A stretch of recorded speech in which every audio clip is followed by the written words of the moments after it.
Suntem în Nucu, comuna Buzioru, județul Buzău. Am pornit spre două dintre vestigiile rupestre mai puțin vizitate sau deloc vizitate de către turiști, și anume Bucătăria și Ghereta din ansamblul vestigiilor rupestre Nucu Buzioru.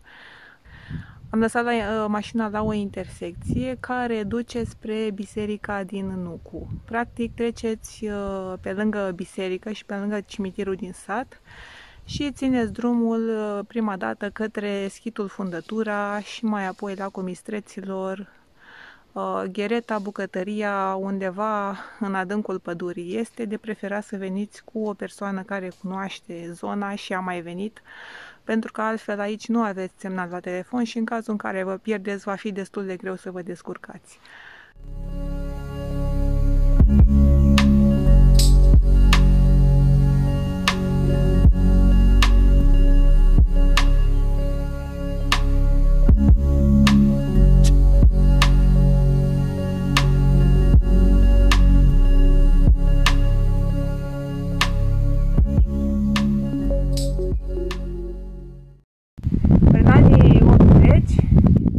De fapt, care au venit în aceste locuri, urcând în punctul numit la Tihărie, au dispărut, pur și simplu. Nu-mi vine să cred.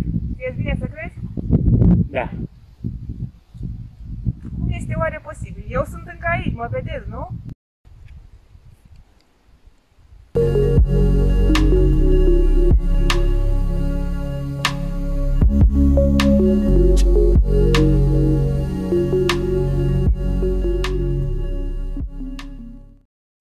După aproape 1,3 km am ajuns la primul obiectiv, și anume schitul Fundătura, sau ce a mai rămas din el. Oricum, este de venit aici. Se află pur și simplu în inima pădurii.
După ce am trecut de o serie de spini, țepi și tot felul de bălării care s-au prins de noi și ne-au făcut semne frumoase, încercăm să dăm de lacul Mistreților. Nu știm dacă asta e cărarea, dar vedem unde ajungem.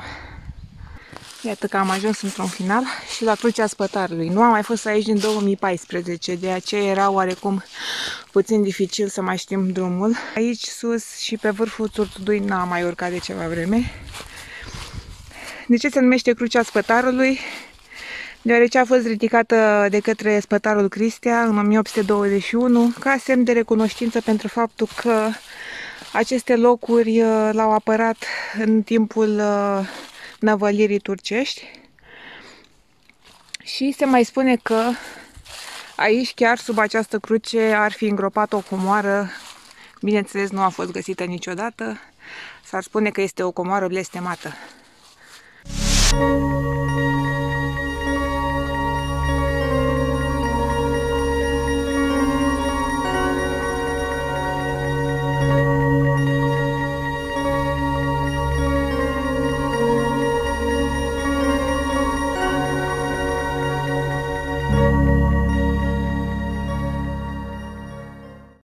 Pe una dintre aceste pietre ar trebui să fie înscrise 3 simboluri scrijelite în piatră, un cap de cerb, o sabie și o cruce, care se pare că ar sta la baza descifrării locului unde se află acea comoară negăsită. Ne-am tot uitat, dar nu mai știm exact locul unde sunt acele 3 simboluri, mai precis piatra pe care acestea ar fi fost scrijelite. S-a găsit și harta comorii. Capul de cerb. Capul de cerb, sabia și crucea. Deci undeva pe linie dreaptă, sub această piatră, s-ar afla un tunel care ar duce către acea comoară și care ar lega acest loc de alte locuri din acest ansamblu rupestru.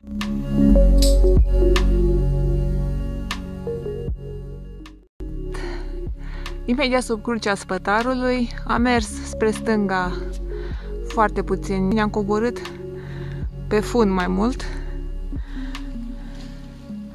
Aici. Mai mergem puțin, ca un minut, și ajungem la primul vestigiu rupestru.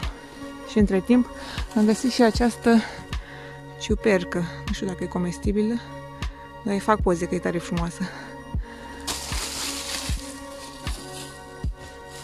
S-a dus la vale. Pică ciuperca!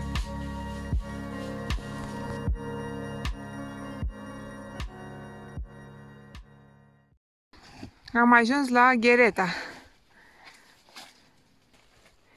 Un soi de locuință săpată în piatră. Partea aceea este ruginoasă.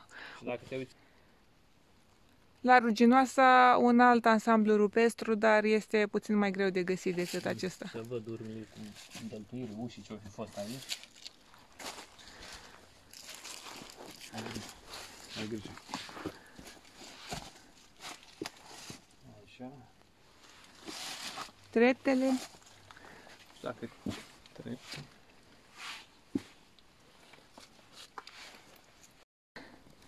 În stânga ei, la câțiva pași, avem și celălalt vestigiu denumit bucătăria.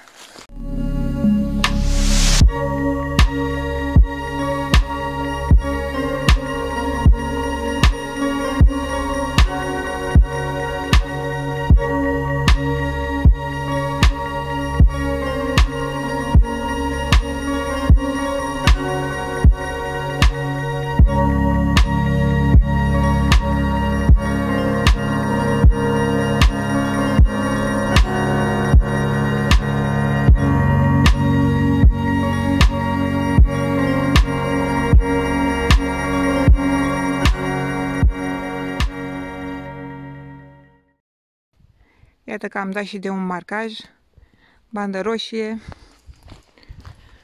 puțin mai jos triunghi albastru, aici un panou unde ne spune ce circuit descoperim. Ia să vedem. Nu cu Poiana Cozanei, da, nu este de ajutor. Și chiar dacă nu era în plan, am ajuns și la Agatoane.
Și acum mergem spre Agatonul Vechi, unde este destul de aglomerat.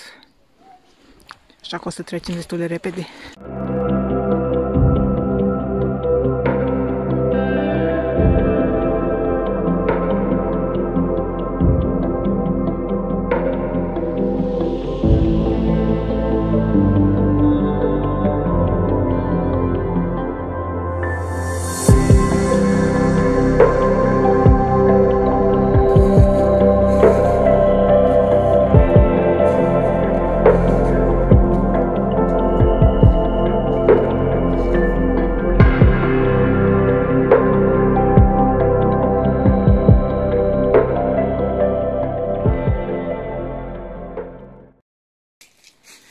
Am găsit cărarea pe care am ratat-o la începutul traseului. Acesta este lacul Mistreților, e un fel de baltă, ca o acumulare de apă după ploaie. Ca să știți, în caz că vă întrebați și vedeți pe hartă lacul Mistreților.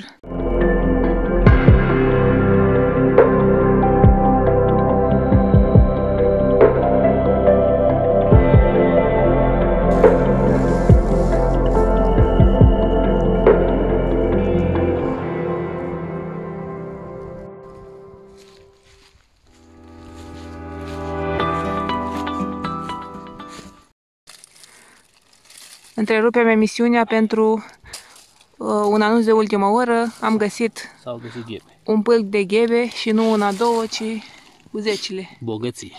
De seară, tocăniță.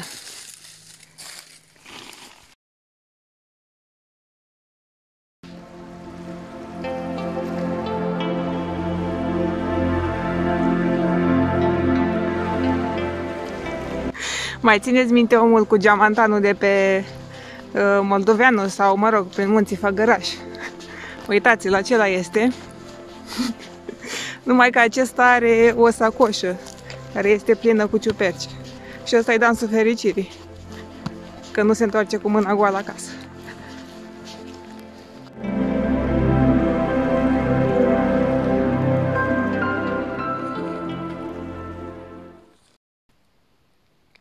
Urmele ale trecerii omului pe aici. Din păcate nu scăpăm de ele. Cu cât sunt mai accesibile traseele, cu atât sunt mai multe gunoaie. Luați-le acasă cu voi. Este foarte simplu. Le băgați frumușel în rucsac și le lăsați la primul tomberon. Nu e atât de greu. Aceasta este noua piesă de echipament a oricărui montaniard. Sau ai la tine, că nu se știe. Da, nu se știe, de la Decathlon. Găsești o gheabă, o chestie, ea se face micuță, așa, uite, atât de ca. Da, are un fel de buzunăraș acolo, da? Deci Decathlon mă aștept ca să îmi dai și mie cotă parte de la reclamă. Prin urmare, nu pot să ajung la hribe aia din spate. Este bine să o aveți, că nu se știe niciodată când dați de așa ceva. Poate vii cu melci, cu șerpi. Da, nu se știe niciodată peste ce dați. Testoase. Rezumatul traseului. Da, rezumat. În primul rând am avut parte de o vreme superbă, cu mult soare, nu nori, nu vânt.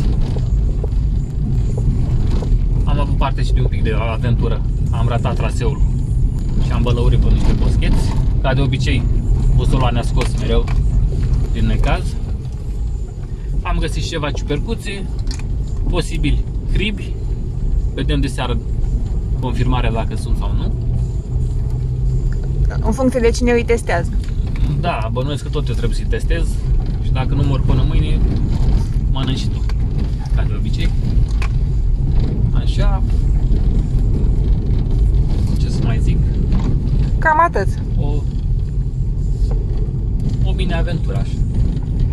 Și am văzut locuri pe care nu le mai văzusem de 6 ani de zile. Da, am găsit iară Ghereta și bucătăria. În Ghereta am avut ocazia să intru de data asta. Să pășesc acolo, cu toate că e un perete foarte, foarte abrupt. Și pe marginea lui prăpastie. Prăpastie, dar multe frunze alunecoase. Și pare de sub umed. Posibilitatea era să aluneci și te duci în tot. Da. Ideea este ca cei care doresc să viziteze aceste locuri să vină neapărat cu un ghid sau cu o persoană care a mai fost aici și care poate să le asigure că știe încotro se îndreaptă și că nu îi conduce spre cine știe ce prăpastie sau altceva. Plus că circuitul este foarte, foarte prost marcat. Așa este. Așadar, autoritățile locale așteptăm să... Da, taxarea turiștilor și să pună mâna să facă... Da, deci dacă dorim ca aceste locuri din Buzău să aducă beneficii localnicilor, lumea să știe mai mult despre aceste locuri, deși Facebook-ul în ziua de astăzi cam își face datoria. Probabil că foarte mult deja au aflat despre vestigiile rupestre de la Nucu, dar marcajul foarte prost ar putea duce la pierderea oamenilor care automat, odată ce s-au rătăcit a doua oară, nu vor mai veni și vor povesti aventura lor așa într-o notă negativă altora și automat nu vor mai veni. Prin urmare, a pune câteva plăcuțe cu ce circuit, pe ce circuit ești nu este de ajuns, trebuie marcat așa cum se marchează orice traseu turistic. Aici nu există semnal la telefon. Prin urmare, este destul de greu dacă te-ai pierdut să poți lua legătura cu cineva. Trebuie să te îndrepți către o porțiune de pădure de unde poți avea semnal. Cam atât de pe aici.